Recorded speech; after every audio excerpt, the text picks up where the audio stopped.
Hi everyone, welcome to the channel of DFTW English, a unique voice to reveal another side of world affairs. Today, we discuss the relationship between the US and Chinese militaries, which is vital to the stability and peace of the whole world. The US has been the sole superpower for over 3 decades after the collapse of the former Soviet Union. It has maintained hundreds of military bases worldwide, stationing its troops in most of its allies. China used to be the leading force globally for thousands of years till the Opium War in the 1840s, when the British forced Qing dynasty to cede Hong Kong to the United Kingdom, turning China into a semi-feudal and semi-colonial state.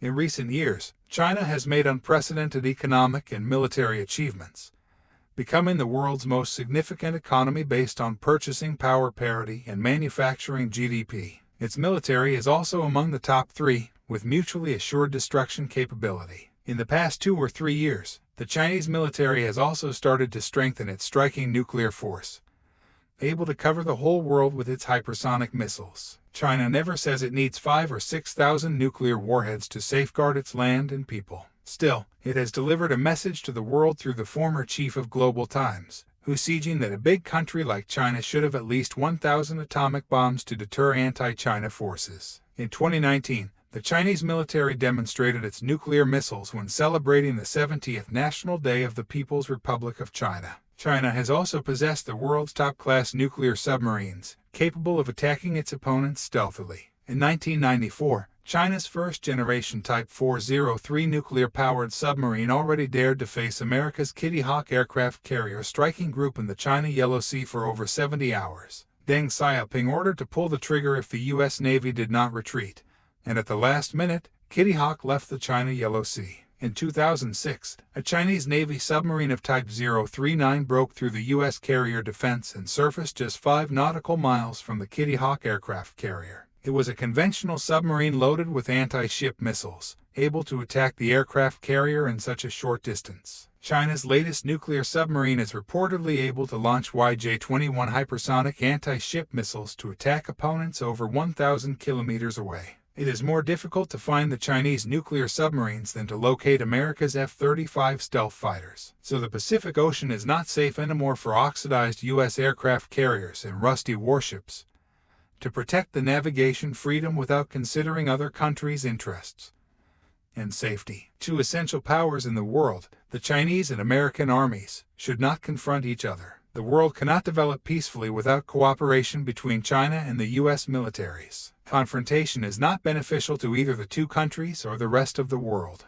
Chinese military chief, General Wei Fenghe, stated on June 12, 2022, in Singapore that China opposes defining the relations between Beijing and Washington as competitors, and the U.S. will make a historic and strategic mistake if it insists on treating China as a threat, an opponent, or even an enemy. He said that China asks the U.S. side to do the following: not to attack and smear China, not to contain and suppress China, not to interfere in China's internal affairs, not to harm China's interests. Only in this way can China and America relations be improved. China's position is clear: have an equal dialogue and mutual respect to get along with peaceful coexistence. Cooperation means mutual benefit and win-win to both, and confrontation is the end with no hope. The 2 armies should strengthen strategic mutual trust, avoid misunderstandings and miscalculations, manage risks and crises, and prevent friction and conflict. China hopes to establish a healthy and stable development environment for developing relations with the United States,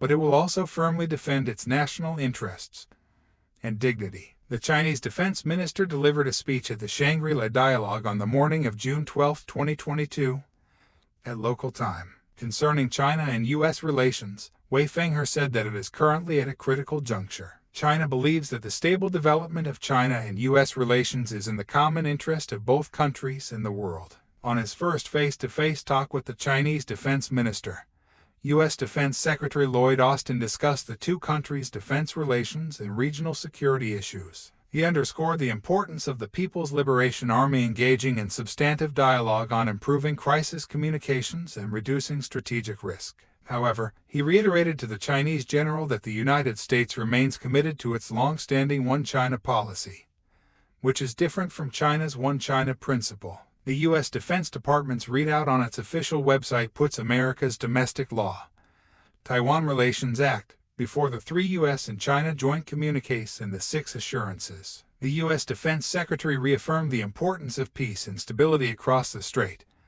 opposing to unilateral changes to the status quo, and called on the People's Republic of China to refrain from further destabilizing actions toward Taiwan. The Chinese military chief was not satisfied with the U.S. Defense Ministry's statement. When he spoke at the Shangari-La dialogue on June 12, 2022, he warned that China would unite the country as the U.S. united the North and the South in the Civil War. Wei Fenghe said that Taiwan is China's Taiwan, the Taiwan issue is China's internal affairs, and no one can stop its unification with China mainland. He added that unification is the national cause, the historical trend that no one, no force, can block. Peaceful reunification is the greatest desire of the Chinese people, and Beijing has the greatest sincerity and willingness to make tremendous efforts to achieve it.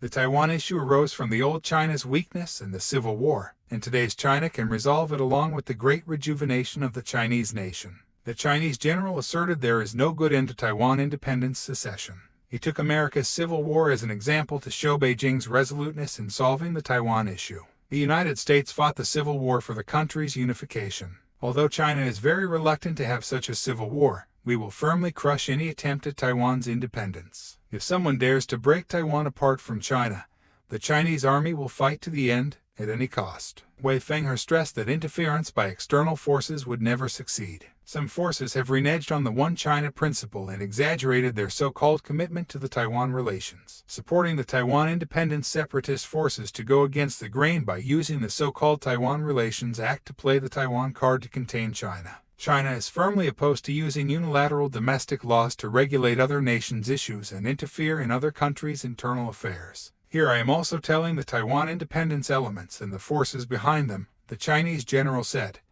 to engage in Taiwan independence is a dead end, a delusion. The foreign powers will not succeed, and don't even think about it. The wheel of history rolls forward, and no one can stop the pace of China's reunification. No one should not underestimate the strong determination, firm will and strong ability of the Chinese military to defend national sovereignty and territorial integrity. Taiwan has been apart from China mainland for 7 decades, and many people on the island will hardly regard them as Chinese anymore if the two sides of the Taiwan Strait cannot reach a consensus to reunite. Many people hope the people on the Taiwan island will kick the DPP authorities away in the coming election, believing the Kuomintang will bring positive changes. We have to say they are too naive. Even if the Kuomintang wins the election 2 years later, a peaceful reunification between China and Taiwan Island is improbable. The Chinese army has threatened and warned related anti-China forces for decades, but they never refrained from interfering in the Taiwan issue. On the contrary, they have become more aggressive when they fail to contain China in the name of human rights, democracy, freedom, and whatever excuses in Hong Kong, Xinjiang, Tibet, and Inner Mongolia. Even small nations like the Czech dared to confront China mainland by sending its parliament members to the island, and many so-called foreign lawmakers, in wheelchairs or on their own feet, lined up for Taiwan's petty cash. The Taiwan authorities, whether the DPP or Kuomintang, will not take Beijing's threats and warnings seriously without a limited war across the Taiwan Strait. They are still dreaming about the help from the U.S. military from thousands of miles away, even though the island's defense can hardly withstand the attack from the People's Liberation Army for 3 days. Both China mainland and the Taiwan island should carefully review how Qing Dynasty's General Shileng took Taiwan back in 1683 when he spent less than a week forcing Koxinga's grandson to surrender. We said in many videos that the U.S. and Taiwan are forcing China mainland to initiate a war by exciting the Taiwan independence verbiage. It is a trap for Beijing, but the Chinese military may have to jump into it. We may witness the reunification in 2 or 3 years, around 2025, much earlier than we expected. The routine military drills around the island will become actual attacks someday when related parties cross the red line. It takes only a second to pull the trigger.